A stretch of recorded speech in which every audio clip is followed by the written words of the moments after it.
Ever pinched pennies all year for that one family vacation, only to feel the budget blues afterwards?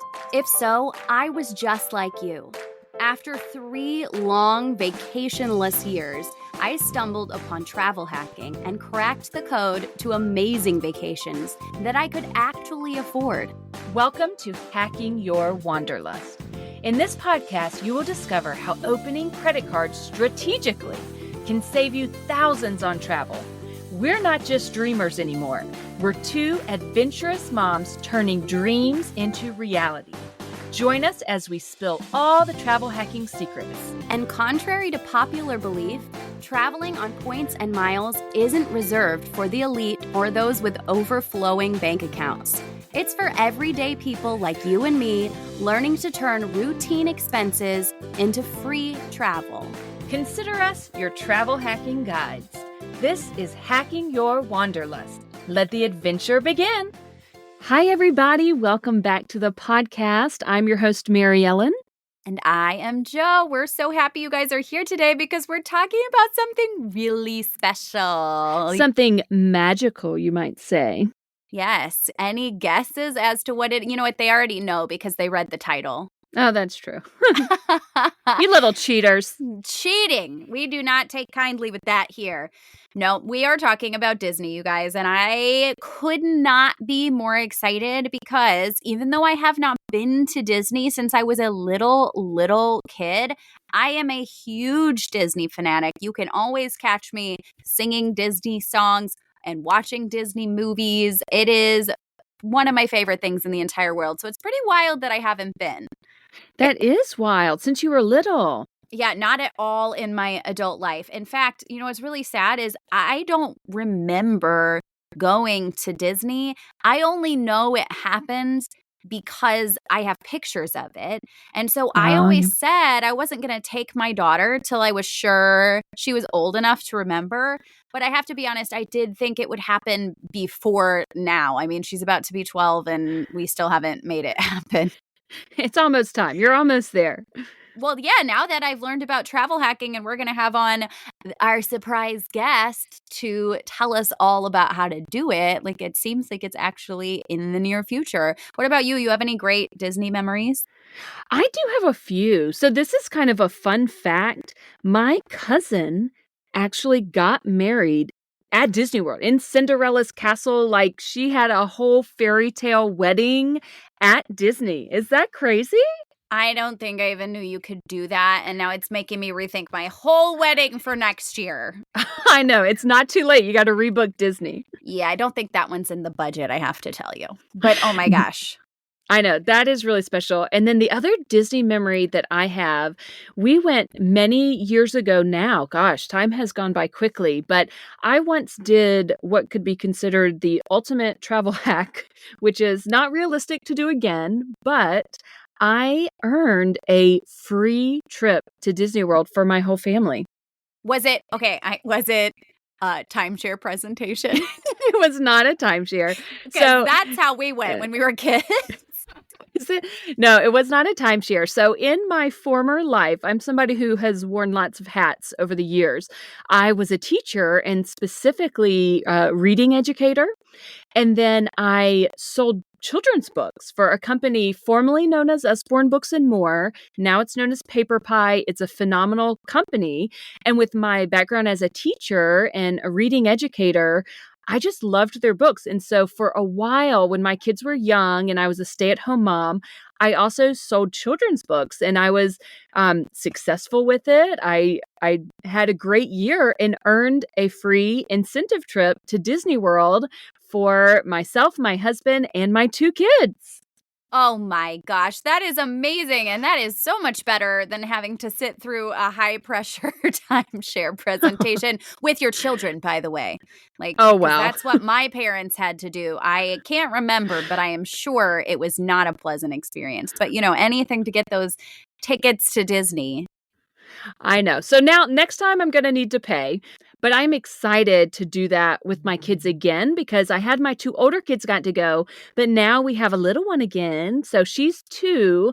So I'm thinking about maybe we need to sneak in another trip to Disney before she turns 3 because when you're under 3, you are free.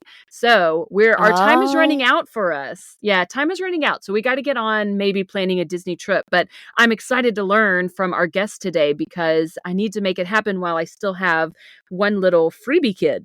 Yes, because we know those tickets do not come cheap. So definitely squeeze it in before she turns 3. And I think that we should just get started with our guest right away. So without further ado, we have Heather with us today. Okay, guys, meet Heather.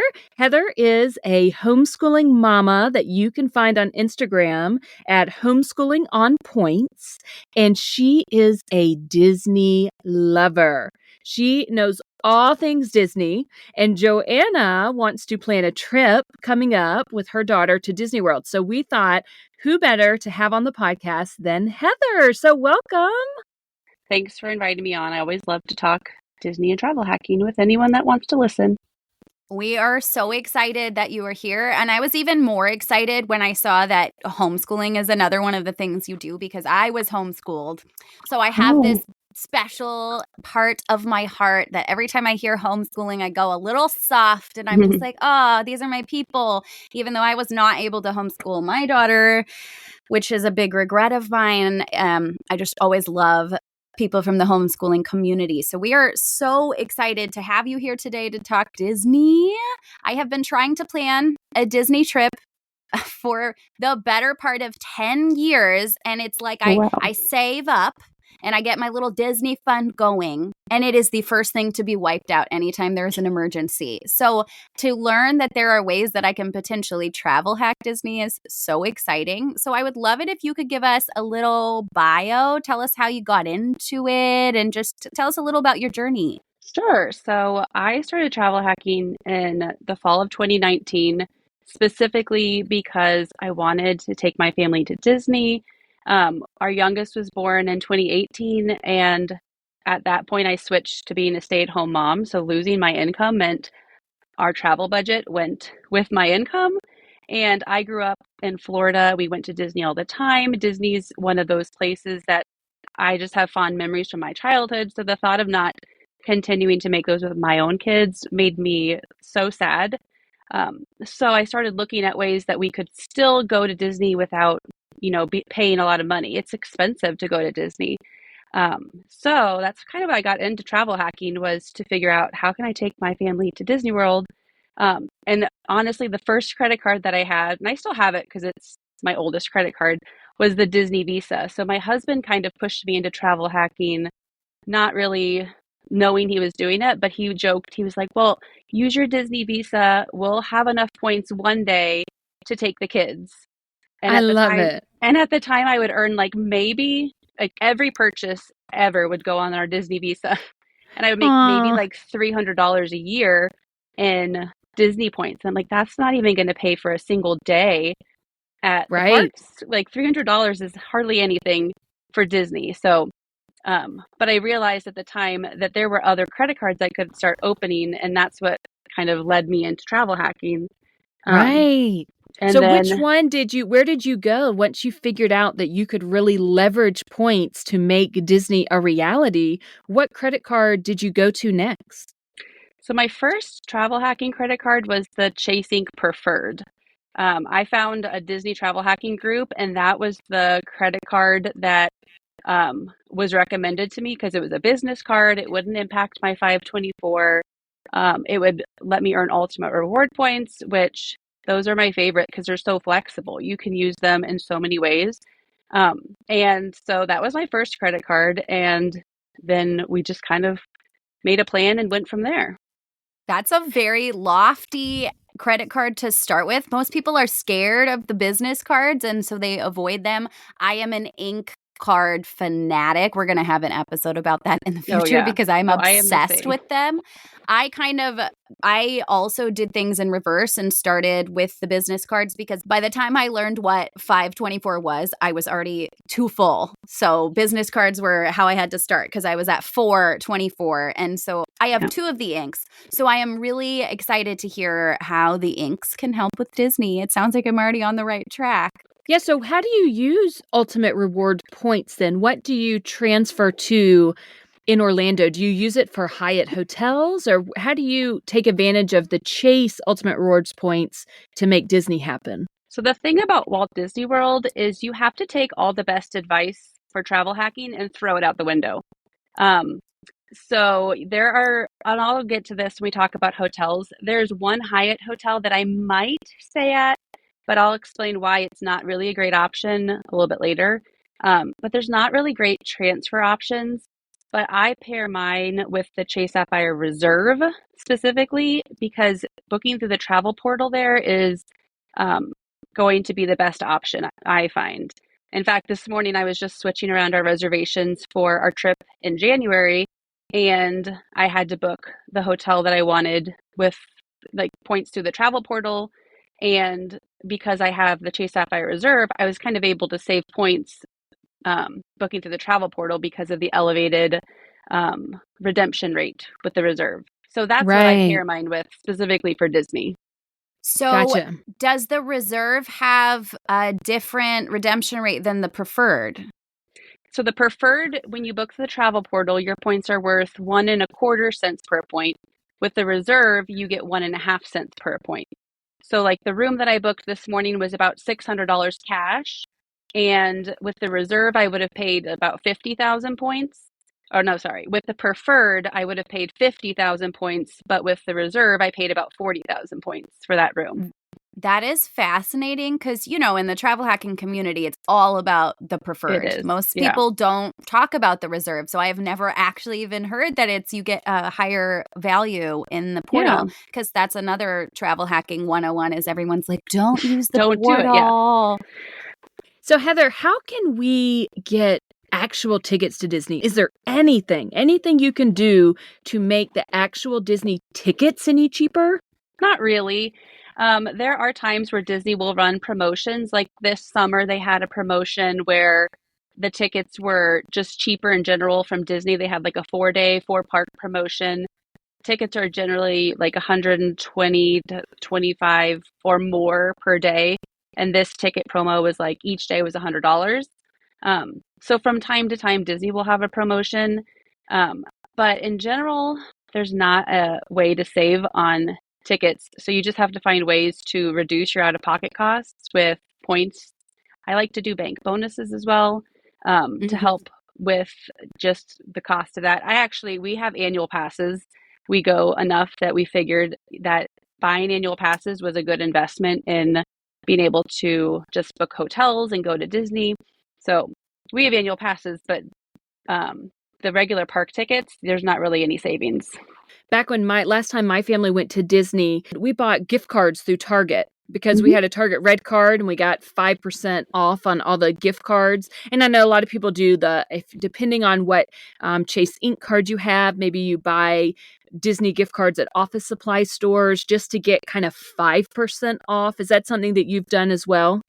Oh yeah, buying discounted Disney gift cards or finding ways to get money back from buying a Disney gift card through like statement credit offers or like you said, the Chase Ink Cash. So Chase Sapphire Reserve. I buy my gift cards at a grocery store with my Chase Sapphire Reserve.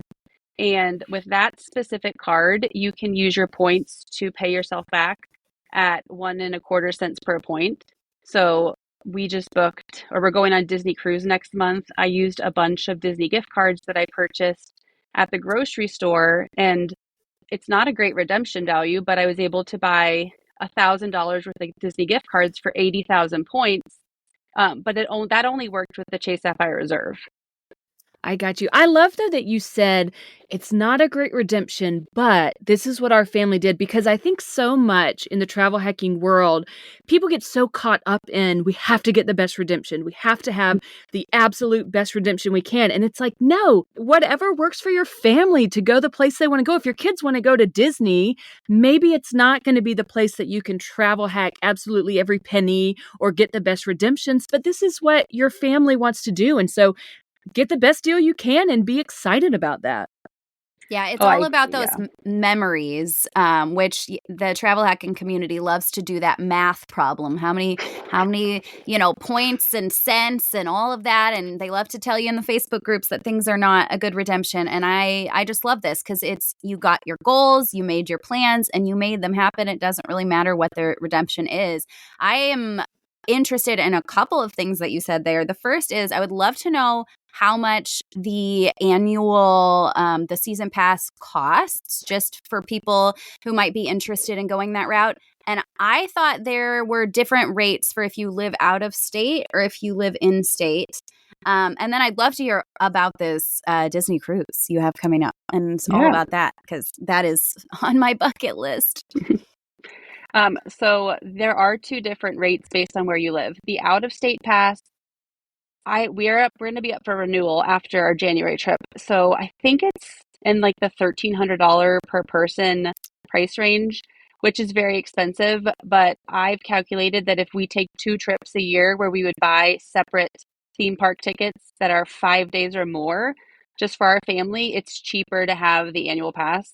Okay. So usually we just like stockpile, Christmas money, my husband's year-end bonus, and we just throw that at annual passes, and that's just our investment in travel for the year.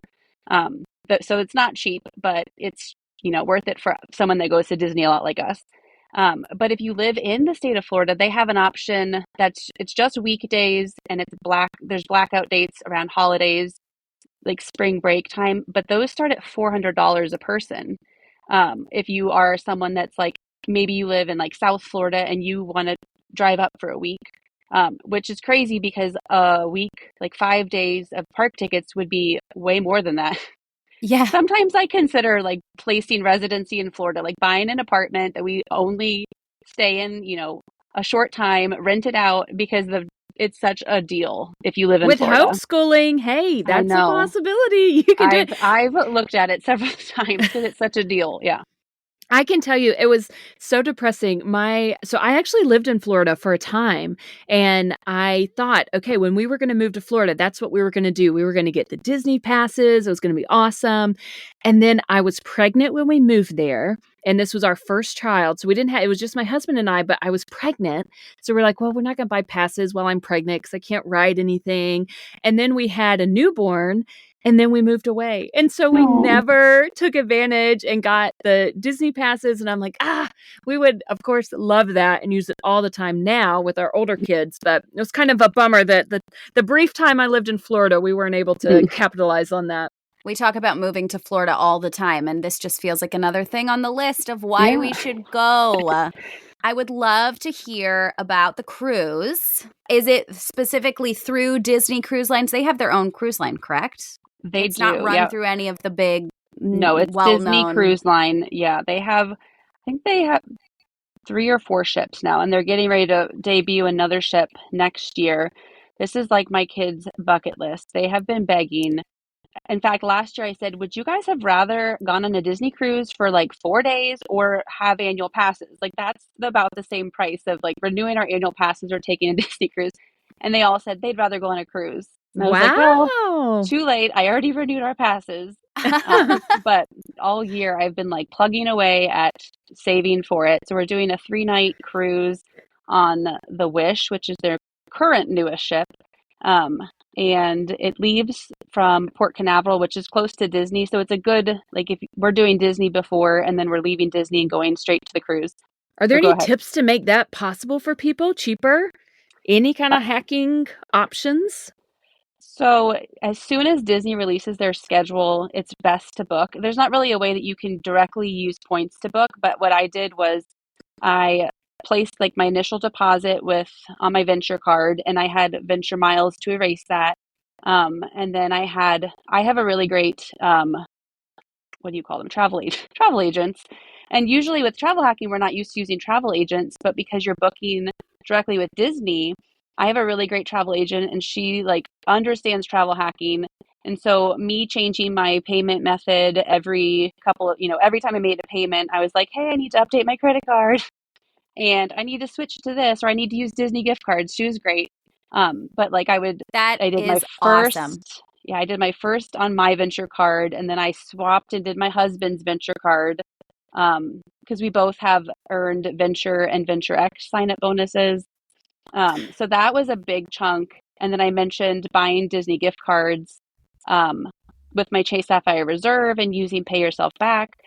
So that was like the main way that we covered our cruise with points kind of indirectly. I'm so glad you mentioned that about the venture cards because that's what I was hoping you would talk about. Because I typically recommend, if I know that people are hoping to go to Disney, that's the card and the card family, Capital One Venture, Capital One Venture X, that I recommend for people because you can erase your purchase. So when you get the sign up bonus, like recently I got a Venture X and my sign up bonus that I earned was 75,000 points, which is about $750 worth of travel that I Mhm. can erase. So it's a little flexible for trips that it's not points that you necessarily are going to transfer to, another airline or a hotel. You can just erase a purchase with it. And so a lot of people with Disney, I've heard that's how they do it is they'll use Capital One points to erase. But I didn't Yes, know about with the cruise. That's pretty Yeah. cool. So you can erase Disney cruise, anything. I believe that we can leave, like I have, my husband has like 40,000 miles. So like, or not 40,000, 4,000. He's got like $40 worth. So I'm thinking about leaving that as like our card when we check in for our cruise. We probably won't spend that much beyond what we've already spent. But I think that we can erase like our cruise room charges with Capital One miles as well. Because you can do that at the Disney resorts. If you leave your venture card on file, your like room charge will code as travel. So that's Oh, like a hack to wow. erase like your dining or souvenirs. That's another way to do that that. is so good to know. I do think it's important to point out to people that if you are trying to erase Disney park tickets, you have to book them somewhere specific, correct, to get them to code as travel. Maybe you could talk a little about that. Yeah, for Disney park tickets, it'll code as like entertainment or something. So to have it code as travel, you need to book through like a travel agency or if you book a package with a room, that will code as travel, but just tickets won't code that way. Undercover Tourist is the one that most people will go with, where if you purchase your tickets through Undercover Tourist, they will code as travel so you can erase them from Capital One. If you decide to go the Disney planner route, I know you said you have I love Disney planners. They're amazing. They will book your reservations for you. They're like Yeah. a life hack because they make Disney so much easier for you and like more enjoyable, take away some of the stress. But Mhm. I didn't really think about that it's possible that if you book through them, maybe you can use Venture Miles. Yeah, if you book a package, so like if you just buy tickets through a Disney travel agent, they'll code the same way as if you purchase them off the Disney website. But if you like book a room package with a travel agent or just on the Disney website, it'll code as travel. And That's so you great can to wrap know. your room and your tickets all in the same bundle and that codes correctly. Very That cool. is so good to know. Maybe next you could tell us a little about the hotels in the area that you like, how you hack those, if there's any like sweet spots for different seasons, or just whatever you feel like we should know about Disney hotels. So I have like in my head I have ranked like levels of hotels. Like I have a good level, a better option, and then the best options. And so when I'm planning the trip, I'll always search the best options first and see if there's anything available and that I have points for. Then I'll kind of work my way down. So I'll start at the bottom and then kind of work I progressively like it. I to love a better ranking options. system. So I would say, like in the good options, these are hotels that are maybe close to Disney, but they're not on property. They don't have any of the theme park perks or transportation, which that could be a big thing for a big added cost. True, true. Depending on, we're about 9 hours from Disney and we live very rural. So If we fly from our local airport, we have to lay over. And by the time we do that, we've spent 9 hours in airports. So we drive and we have a car, but if you're thinking about you need to fly and then book a rental car, that can get really expensive when you're staying at some of these, what I would call the good options. So definitely keep that in mind. And so the first on that list would be the Hyatt Grand Cypress. It's close to Disney. That's the one that most travel hackers who are like very Hyatt loyal will stay at. The reason that's like not one that I recommend to too many people is that there's a $27 a night parking fee. And then you're really car dependent there. So you would then have to pay $30 at the theme parks to park. So right out of the gate, if you have a rental car, you're paying $60 a day just to park your car at the hotel and then at the theme parks. That That makes doesn't me even crazy. account for the rental car costs that you're already paying. I think we stay at Hyatt's, but I don't have status with them. Like I maybe Discoverist. I don't even know.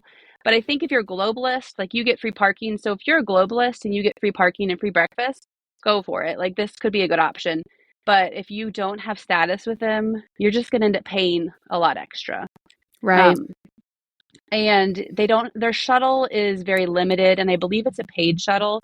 So like I said, you're just really car dependent. You could Uber or Lyft as well, but if you have kids with car seats, then you run into like, well, now I have a car seat. Where do I put it? I have to rent a locker at the theme park. So you Oh could just gosh. potentially have a lot of added costs because you want to like Right. maximize and transfer and get that great, cent per point redemption. Okay. So You're so helpful. I love this. All right, take us up a level then. If Hyatt's out, okay, we want more. We want better. well, I will mention there's some honorable mentions for Hyatt, or not Hyatt, for Hilton and Marriott. There's a little pocket right off property called Flamingo Crossings. And so if you're using Hilton or Marriott points, there's a few little hotels there that are just substantially cheaper than the Hilton or Marriott options that I'll talk about next. So if you have some Marriott points or some Hilton points and you want to book with those, the Flamingo Crossing area, they don't have parking fees at their hotels, but it's, again, you're really car dependent. So you just have to pay for a rental car and then you'd have to pay to park at the theme parks. So Okay. that's another Yeah. option.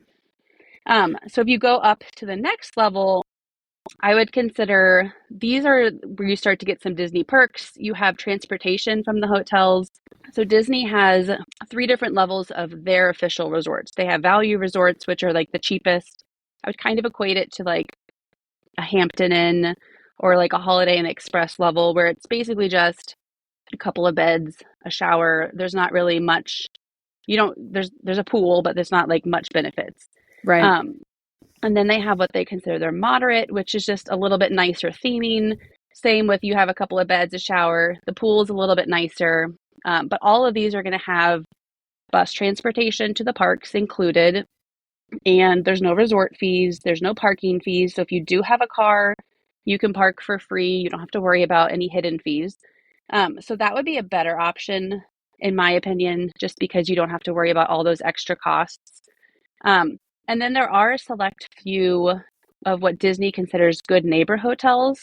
And these are like co-branded hotels that Disney extends some of the perks to. Oh. And so the one perk that all Disney resorts get, plus these good neighbor hotels, is early entry to the theme parks. And you get in 30 minutes before the park opens at every theme park each day, which is a really great perk if you're trying to get to those like big rides that can get really long lines later in the day. Having this perk where you can get into the park early helps you to not have to wait in those long lines. I love that. And what are the I knew that when you stayed on property with Disney, you could do that. But I don't know if I was aware of the good neighbor hotels. What options are those? So there's 5 Hilton options, and you would want to Google like Disney. I would search Disney early entry because that'll give you the list of the good neighbor hotels that Disney extends the early entry to. Because Disney will classify a lot of hotels as good neighbor hotels, but not all of them get the perks. So I Okay. would look for the early entry specific page on the Disney website and scroll down. But there's 5 Hilton hotels that you can book either with points or you can book through like the Chase Travel portal. Um, there's an IHG, so a Holiday Inn. I believe there's a couple of Wyndham options, and then just some off brands like a Drury, which that's a kind of a unique option because they actually serve you free breakfast and dinner. It's that Um, kickback. I love the kickback. yeah, so I've heard a lot of people talk about that. So if you are like trying to not spend money on food, that's a very affordable option actually, and you get 2 meals, so that's kind of nice. And But food is pricey. I mean, food is a yeah, big thing at Disney World. yeah. And then I'll talk about, so the next level beyond the better would be the best option. And in the best option, there is a Marriott. There are 3 Marriott properties that I would consider to be the best option to book with points. And it's the Swan, the Dolphin, and the Swan Reserve. These can be booked with Marriott points, or you can book through the travel portals. Um, these get the early entry, they have free transportation, and 2 nights a week they get 2 extra hours in the theme parks that's just for deluxe resort guests. So Disney gives them all the perks. So Marriott can be kind of tricky to book with points because I have not figured out any rhyme or reason to how they price their rooms with points. Like I just rebooked our whole January trip because the points dropped drastically. Like Oh, we're that's talking fun. about they were 80,000 points and now they're 50,000 points. And so I was Oh, like, wow. I need to rebook and save all these points. But then I actually I couldn't book 2 of the nights through Marriott, so then I jumped on the Chase travel portal and I found the other 2 nights, oddly enough, even though Marriott said we're full. Chase That had is them. interesting. Yeah, that you couldn't see at one place but saw at the other. Tricky, Yeah. tricky. Okay, Yeah. this is why everybody needs to. I feel like in travel hacking, there is kind of this key to like keep researching, keep looking, Mhm. keep Yeah. checking. And this is why, you guys. That's really crazy. I think that these hotels will give inventory to travel agencies, or I think Expedia is what powers the Chase travel portal. So they give some rooms to Expedia.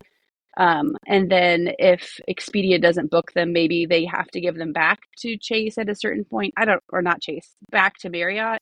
So I think Interesting. Marriott technically was sold out, but the rooms that they've a room block or whatever they've given to these different travel sites, they still had rooms. So I thought it was very odd. Okay, that is so strange. Tell us which cards you love the most for collecting points to stay at these Marriott properties. Like you, I'm a huge fan of the Chase Ink cards. Chase Ink cards are like the bread and butter for me. My husband and I will refer each other back and forth, and especially with the 40,000 point referrals right now, that's a huge chunk of points that really we can stretch them pretty far. Um, so those are the main ones. I'm also, which again, throw all these travel hacking rules out the window. I'm also a big fan of US Bank business cards. They're cashback cards, which, we're not supposed to like cashback cards in the travel hacking world. But for Disney, you need a lot of cash to be able to pay for Right. stuff. So these are great because they have big cash bonuses. They don't count towards your 524. And generally, they're Ooh. really long periods of time for minimum spend. Like one of them I opened earlier had a 6 month period to meet your minimum spend. And I think the sign up bonus was like $600. Wow. So Now, is this a business card or a personal card? the US Bank ones I open are the business cards. So Okay. those are kind of my other favorites outside of uh, the Chase cards, Chase I Inks. love that because that's not something that we do hear about very often. So that is really interesting and good to know. Another option for you. And you're right, with Disney, you need cash. You Hmm. can't, always use points directly. So that's a great tip and an option for people planning Disney trips. Yes, and you mentioned the bank bonuses earlier. Are there any great ones going on right now that you are directing people towards? Trying to think. There was a bunch around our fall trip. I shared several. I'm waiting for Wells Fargo. I opened that one. And I think theirs pretty much they renew it. Every time it expires, they renew it. So the Wells Fargo is a nice one because you can earn it every 12 months. So I will Oh. open the account. My husband and I will earn our bonus. We'll call in and say, we don't like that there's a monthly fee. Cancel the checking account. And then we'll keep track of like when's 12 months since we earned our last bonus. And then once it renews after that, we'll just reapply. So we've earned like 3 or 4 different Wells Fargo bank bonuses in the last couple of years. I love that. Now, are bank bonuses taxed? Do you have to keep track of that? Because I thought I read that they send a 1099 at the end of the year. Yeah, they do. You'll get, I don't keep track of stuff. I'm really bad about that, but the banks will send you. You don't have to keep track because they'll send you the forms. So I just make sure I wait until like the middle of February so I've received all the possible forms. But bank bonuses are taxable along with referral points. So like Chase will send me, so like say I refer my husband to a Chase Inc. and that's 40,000 points. They will send me a 1099 and say that I earned $400 from that referral. And then I would be taxed on that. So that's Yeah, something that to be is aware of with referrals is that it is Absolutely. taxable, but sign up bonuses, those are not taxed. Yeah, that's very, very important. And I guess while we're in this vein, and you said you're not very good at this, I'm also not super good at it. But is there any strategies you use for keeping yourself organized when you're prepping for a Disney trip, whether it's spreadsheets or apps or anything to kind of figure out where you are in your process? I am very old school, so I have like a Google spreadsheet where I just list all of the credit cards when I open it, all of the terms and the sign up bonus. And then I just have like a little drop down. Have I met my bonus? Yes or no? Usually, when I first started, I would just kind of map out a plan. Like, this is my goal. I need to open these cards to have enough points to take the trip I want. And I always would prioritize hotels first or airlines first, just depending on how far in advance I'm booking or starting to open credit cards. And then I would just have like a note on my phone that would say like, player one, this is your card around this time frame. Then next player two, you're going to open this card. So I'm not fancy at all. I don't have any apps that I find to be very useful, but just a spreadsheet and a note on my phone and just keep plugging away at it.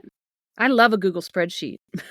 Yeah. Mary Ellen's taught me a lot about spreadsheets. I have to say that I put everything in the notes app on my iPhone. I'm just like constantly Yeah. making new notes. It's a step below a spreadsheet. It's not great organizing, but somehow I managed to stay on top of it. Can I ask another question about the inks? Are you a person that has multiple of the same card? Because I know people talk about this, and I have not done this yet. But I think you can get 2 or 3 of each card. Can you tell us a little bit about that process if you've done it? Yeah, my husband and I, we just alternate every 90 days. So like I will open a card and then days later, I'll open an ink card again. And I do have multiples of like the Chasing Cash and I have multiples of the Chasing Unlimited. So we just refer each other back and forth every 90 days. So we're kind What of on are like an alternating schedule, if that makes sense. It totally does. What are the rules in terms of if you're opening them as like sole proprietors or for businesses? Does each one have to be for a different thing, or do they actually allow you to open multiple for the same business? So when I started, I was, told just keep opening inks. That's your game plan. And so I did that. It wasn't until recently that somebody showed me that buried in like the terms, it says that you're not eligible if you've had this card within 24 months. But it's weird to me because every other card that there's a time frame, it'll say like front and center on the application page, like the terms of like when you can reapply and earn the bonus. Um, I have never not earned a bonus on an ink card, and I always apply as a sole proprietor with my one business. So the terms are vague, I consider, because it's just kind of buried, and they pay out the bonus. If you're approved for the ink card, they pay out the bonus. So online in their terms, like I said, buried at the bottom of their terms, and what is actually done is two different things. It's so bizarre. It's kind of hard keeping track and also being Yeah. worried that you're going to get in trouble. Got to stay Yeah. on Chase's good side because those points are my favorite points. Yeah. Circling back to Disney a little bit, tell us, are there any lesser known strategies or hacks for saving money for Disney, not through points and miles, just any other things that you can think of? You mentioned the bake bonuses. What are some other cashback or money saving apps that you do to help with Disney planning? Kind of on the same vein with bank bonuses, but not entirely. But if you have a Chase personal bank account, so like if you open a new one, they always have some kind of bonus offer for that. But if you have a Chase bank account, a personal one, you can ask them to give you the Disney debit card design. And if you have a Disney Visa, you get some perks in the theme park. Like you get some discounts on merchandise. Sometimes they have discounts on hotel rooms, and they have discounts on some of the dining. So just by having this Disney Visa debit card, because everyone knows there's a Disney Visa like Chase credit card, which is not really a great option for travel hacking Disney. But if you just have the debit card design, you get all the same discounts without having to like take a 524 slot. So that's That a is really, crazy. yeah. Is it free for them to send you that design card? Yeah. So the tricky thing about like a Chase personal account is that you do have to make sure that you have, like my husband and I both have it, and you just have to make sure you have, I think, $1,500 in your account, or you're going to start getting a monthly fee. If you use it regularly, I think there will be enough like direct deposits that it also would keep it fee free. But you're not automatically going to get a fee free checking account unless you meet certain requirements. So if you open a Chase checking account, just kind of make sure you know what you need to do to keep it fee free for you. But yeah, the actual debit card is free to have. There's no fee, and you get all the perks that the credit card gets without having to actually open the credit card and take that 524 slot. That is amazing. I do feel like I need to go do some research right now, though, because I did just get the total checking bank bonus, Yeah. and I just used it for like 2 direct deposits, and then I moved everything back over to where I usually do my banking. Yes, So yeah. now it's sitting there with $5 in it, and I'm afraid I'm going to Okay, get yeah. in trouble. No, you'll probably get a fee, but I think if you like send yourself money and it's codes as a direct deposit, that's one way you'd have to see what the threshold is. But that's Okay. one way to keep your account fee free, is to like receive X amount of dollars in I direct use deposits. that account for my buying groups. That's just where Yeah. the buying group money goes, because Well, I'm and so into those. yeah, well, call Chase, like the number on the back of your card. Just call them and say, "Hey, can I have the Disney debit card design?" And they'll just switch it over, send you the Disney one, and then you'll have access to those perks. You can go to, I think it's DisneyRewards.com, or just Google, Disney Visa perks, and you'll see the whole list of perks that you get at the parks because you have a Disney Visa debit card. I am seriously learning so much today. This is so exciting. I think I have one last question, and maybe this should have been the first question, but it's not so relevant to you, Heather, but maybe you can help some people out. So you drive to Disney, you're driving distance to Orlando, you don't have to worry about flights. Do you know what airlines have a big footprint at the Orlando airport? Just for people who are thinking they need to buy flights on points, what airlines should they kind of be looking at? So pretty much every airline, I mean, Orlando International is a huge airport. And so every airline is probably going to fly in some capacity to Orlando. We fly on occasion to Disney. Usually it's like this summer I was visiting family. And so we left from our family's airport and flew down to Disney. We flew on Southwest. They have a pretty big presence. We flew home on American. They also have a very big presence. Most major airlines will have options. When people message and they're struggling to find reasonably priced flights, I also suggest looking at other Central Florida airport options, because there's a lot. There's a lot in Central Florida. So like looking down at Tampa or St. Pete, there's just a lot of airports in that area. So if you're renting a car anyways, it might be cheaper even to fly in and rent a car from a different airport and drive just a little bit further. The other I do tip know. is, Oh, go ahead. okay, so I'd say the other tip is a lot of times those really early morning flights or those really late flights are cheaper, and families tend to shy away from those. But when we flew earlier this year, we flew in, we actually were supposed to land at 8 o'clock at night, but Florida thunderstorms. We ended up not landing until 10. But inside the Orlando airport, there's a Hyatt Regency. So we had already booked that hotel we transferred points to Hyatt, and we just had a hotel booked inside the airport. So even though we got off the plane at 10 o'clock, we could just leave security, take the elevator straight up to our room. So it just made that late arriving flight more manageable with kids. And then when we flew out, it was the same way. Like our flight left at 7 a.m., which meant we would have had to get up really early if we had stayed at Disney property. So the night before we checked out, we spent our whole day at Disney, then we got our ride to the airport and then just stayed at the Hyatt Regency again and got up and walked through security. I I'm love so that. glad. I'm so glad she brought that up because one of the biggest tips that I give people, I love that about the Hyatt Regency. Number one, for early morning or late, you can use your Chase Point, stay at Hyatt. That's fantastic.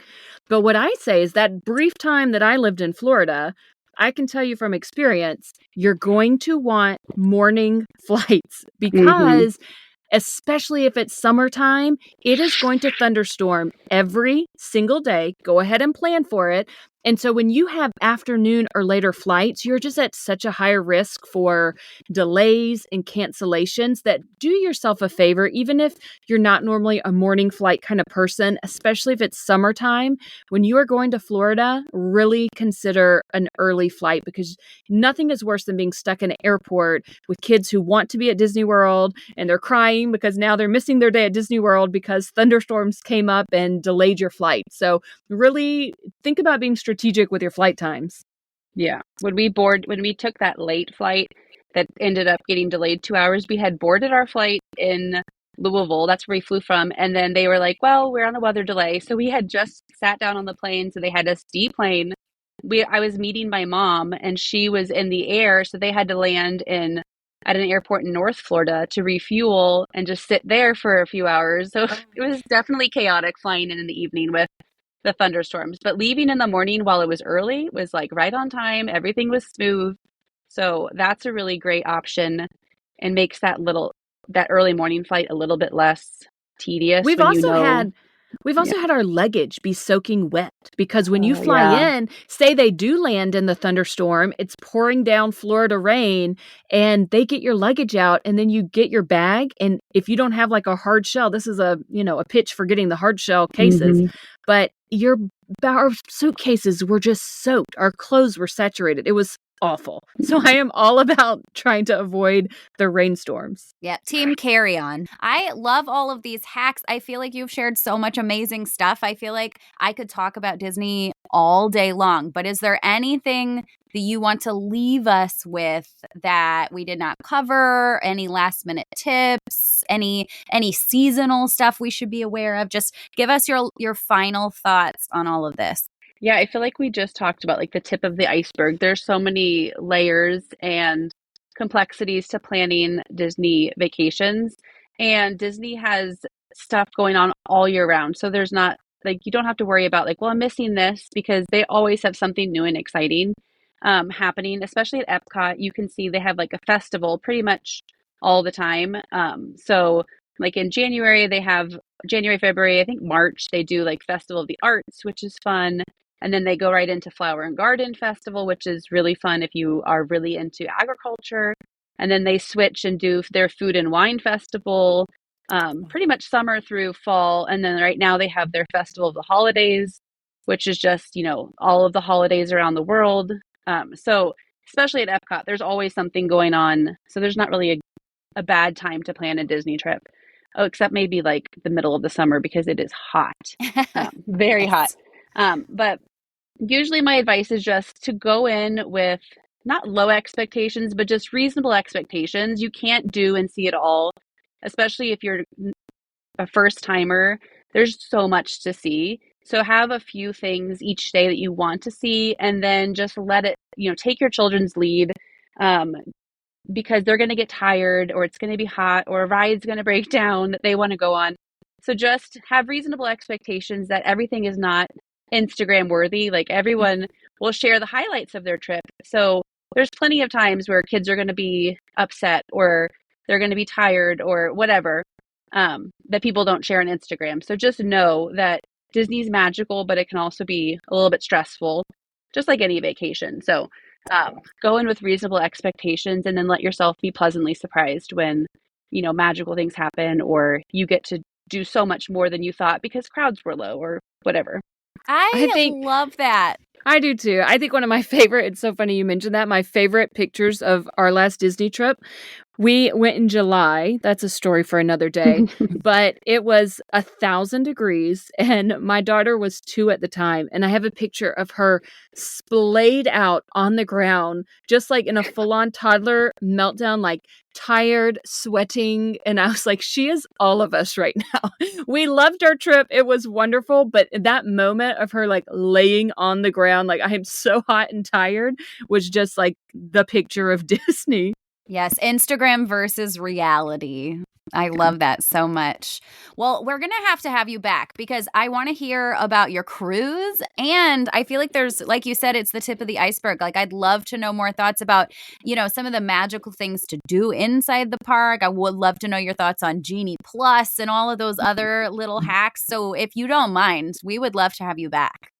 Oh, I'm always game to talk Disney or points. So yes, there's a lot that goes into planning a trip to Disney. So whenever anyone asks for just generic advice, I'm like, well, do you have an hour to sit and chat? Because it really depends. Like the best advice really depends on your family size and what type of points you have and all of the things. So hopefully this was helpful to kind of be the tip of the iceberg, and then you can kind of go off and research what sounds interesting. But I'm always happy to talk Disney Yay. strategy. Well, yes.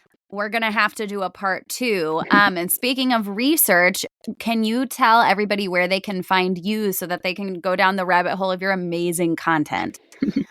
I do share a lot over on my Instagram at Homeschooling on Points. I have a lot of content about Disney specifically, and how we travel hack our trips there, because that's how we afford to travel, is travel hacking. So I'm definitely unconventional in how I do it. Like I said, I throw all conventional travel hacking wisdom out the window and just kind of do it my way, so that way we can take the trip the way that we want to take it and not worry so much about the value that we're getting. Love it. I absolutely love that so much. We're going to link your Instagram in the show notes so everybody can hop over there and find you. And thank you again, Heather, for coming on. This has been so exciting. Thanks for being our first guest. Well, I was listening to your podcast. I love it. I'm so glad that you guys started one. You are such a fun pair to just talk back and forth about travel hacking. So I'm so happy to be here and talking, and appreciate you thinking of me. Oh, absolutely. It has been an absolute dream. And thank you for saying that. We're excited that people want to come along on this journey with us. Yes. Okay, everyone, that is all for today. Thank you for joining us. You know where to find us. Please like and subscribe, and do not forget to leave us that 5-star review. We'll see you next time.